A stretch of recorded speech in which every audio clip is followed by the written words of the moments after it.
এবং গসাগু লেসন 2। আজ আমরা শিখব কথার অঙ্কে কোথায় লসাগু আর কোথায় গসাগু ব্যবহার করা হয়।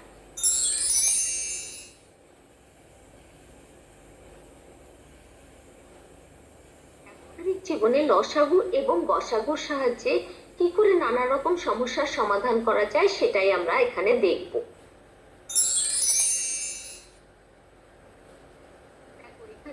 সমস্যা দেওয়া হয়েছে, সেই সমস্যাগুলো সমাধানের জন্য তুমি লসাগু ইউজ করবে না গসাগু ইউজ করবে সেটা বোঝার জন্য কতগুলো সংকেত দেওয়া হয়েছে, সেগুলো মনে রেখো। কথা থেকে আমরা বোঝার চেষ্টা করব যে সমাধানে লসাগু ব্যবহার করব না গসাগু ব্যবহার করব। যেমন গসাগু ব্যবহার করব তখনই যখন প্রশ্নের মধ্যে গরিষ্ঠ, সর্ববৃহৎ, সব থেকে বেশি এই কথাগুলি থাকবে, বা একটা রাশি বা সংখ্যা দিয়ে একাধিক সংখ্যা বা রাশিকে ভাগ করার কথা বলা থাকবে, বা কোনো কিছুকে সারি বা দল মানে রোজ বা গ্রুপে সাজাবার উল্লেখ থাকবে, তাহলে সেগুলো গসাগু হবে। অপরপক্ষে লসাগু কখন ইউজ করব? যখন প্রশ্নের মধ্যে লঘিষ্ঠ, সব থেকে কম বা ন্যূনতম এই কথাগুলি থাকবে তখন অবশ্যই লসাগু। অথবা একাধিক রাশি বা সংখ্যা দিয়ে একটা রাশিকে বিভাজ্য হওয়ার কথা উল্লেখ থাকতে পারে, কিংবা একটি ঘটনা বারবার ঘটছে বা সেই ঘটনাটি পরে আবার কখন ঘটতে পারে সেটা জানতে চাওয়া হতে পারে, বা একাধিক ঘটনা একবার ঘটেছে আবার কতক্ষণ পরে একসঙ্গে ঘটবে সেটা জানতে চাওয়া হতে পারে, সেক্ষেত্রে আমরা লসাগু ইউজ করব।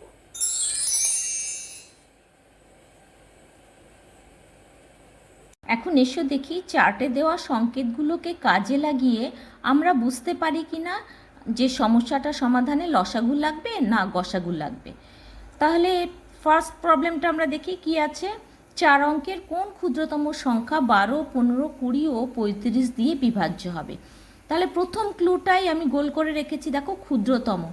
তোমরা যদি চার্টটাকে দেখো একটু ভালো করে, চার্টের লসাগুর আন্ডারে 1 নম্বর ক্লুতে বা 1 নম্বর সংকেতে রয়েছে প্রশ্নের মধ্যে লঘিষ্ঠ, সব থেকে কম, ন্যূনতম এই কথাগুলির উল্লেখ থাকতে হবে। তাহলে এখানে ক্ষুদ্রতম মানেই লঘিষ্ঠ, তাহলে 1 নম্বর সংকেত আমরা মিলে যাচ্ছে লসাগুর আন্ডারে। দেখি আর কোনো সংকেত মিলছে নাকি। দেখো এখানে ক্ষুদ্রতম সংখ্যাটি 4টি সংখ্যা 12, 15, 20 ও 35 দিয়ে বিভাজ্য হবে, মানে একটি সংখ্যা একাধিক সংখ্যা দ্বারা বিভাজ্য হওয়ার সম্ভাবনা থাকে, বা একাধিক সংখ্যা দিয়ে একটি সংখ্যাকে ভাগ করার সম্ভাবনা থাকে। এটা দেখো লসাগুর আন্ডারে 2 নম্বরে যেটা আছে সংকেত সেখানে মিলে যাচ্ছে, একাধিক সংখ্যা দিয়ে একটি সংখ্যার বিভাজ্য হবার উল্লেখ থাকে। তাহলে পরপর দুটো সংকেত আমাদের অঙ্কটার সঙ্গে মিলে যাচ্ছে, তাহলে নিশ্চিতভাবে এই অঙ্কটা লসাগু দিয়েই সমাধান করতে হবে। দেখো আমরা লসাগু করেছি, লসাগু করে পেয়েছি আমরা 420। তাহলে এই 420কে 12, 15, 20 আর 35 4টি সংখ্যা দিয়েই ভাগ করা যাবে। তাহলে 420কে যদি তুমি 2 দিয়ে গুণ করো তাহলে যে সংখ্যাটি পাবে, বা 3 দিয়ে গুণ করো, 4 দিয়ে গুণ করো, যে কোনো সংখ্যা দিয়ে 420কে গুণ করো, সেই সংখ্যাগুলো ওই উপরোক্ত 4টে সংখ্যা দিয়েই বিভাজ্য হবে। তার মানে আমরা বলতে পারি 420 গুণ 1 তো আমার সবসময় 420 হবে, 420 গুণ 2 হবে আমার 840, এটাও তোমার এই 4টে সংখ্যা দিয়ে বিভাজ্য হবে, কিন্তু এটা 3 অক্ষরের সংখ্যা, কাজে এই সংখ্যাটি আমাদের হবে না। 420 গুণ 3 যদি আমরা করি তাহলে আমরা পাচ্ছি 1260। দেখো এই সংখ্যাটিও বিভাজ্য হবে, এটা 4 অক্ষরের সংখ্যা।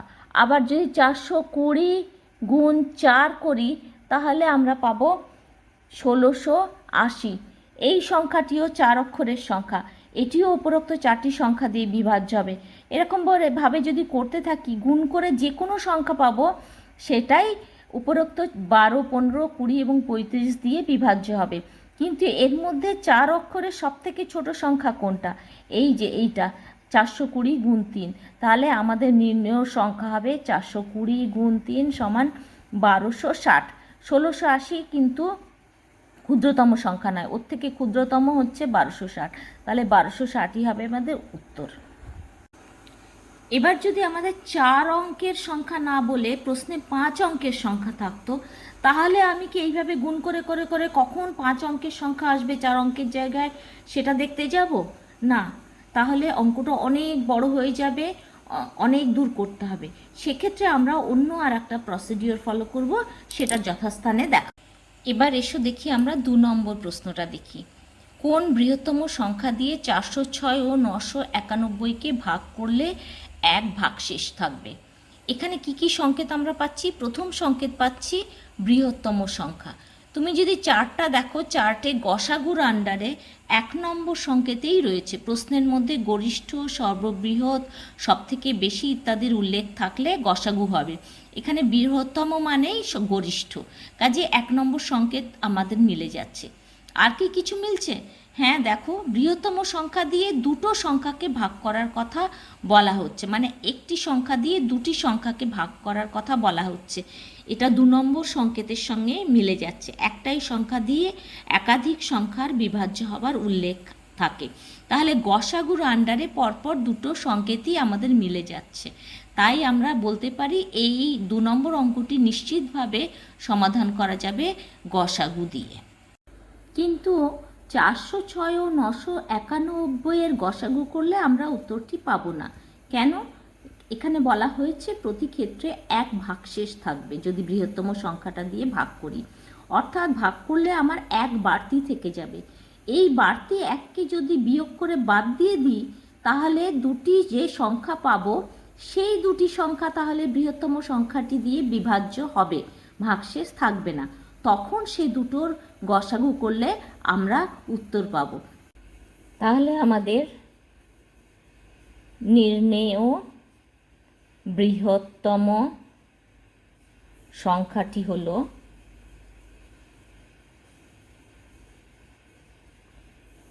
406 - 1 = 405 এবং 991 - 1 = 990 এর গসাগু। এখন 405 ও 990 এর গসাগু করেছি। গসাগু করলে আমরা পাই 45। তাহলে আমাদের 45 দিয়ে 406 ও 991কে ভাগ করলে 1 ভাগশেষ থাকবে। তাহলে 45ই হলো আমাদের নির্ণেয় বৃহত্তম সংখ্যা। এবার আমরা আসি 3 নম্বর প্রশ্নে। এই প্রশ্নে দেখো দুটি কাজ, একটি ছবি আঁকা আর একটি গান অনুশীলন করার কথা বলা হয়েছে।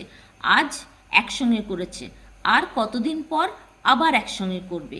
এবার যে চার্টের সংকেতগুলো দেওয়া আছে তার সঙ্গে যদি মিলিয়ে দেখো, দেখবে লসাগুর আন্ডারে 4 নম্বর সংকেতের সঙ্গে এটি মিলে যাচ্ছে। একাধিক ঘটনা আবার কখন একসঙ্গে ঘটবে তা জানতে চাওয়া হলে নিশ্চিতভাবে বলা যায় লসাগুর সাহায্যে সমাধান সম্ভব। তাহলে 4 দিন ও 12 দিনের লসাগু করলাম আমরা, লসাগু করে আমরা পেলাম 12। তাহলে আর 12 দিন পর সে দুটি কাজ, গান অনুশীলন ও ছবি আঁকা একই সঙ্গে একই দিনে করবে।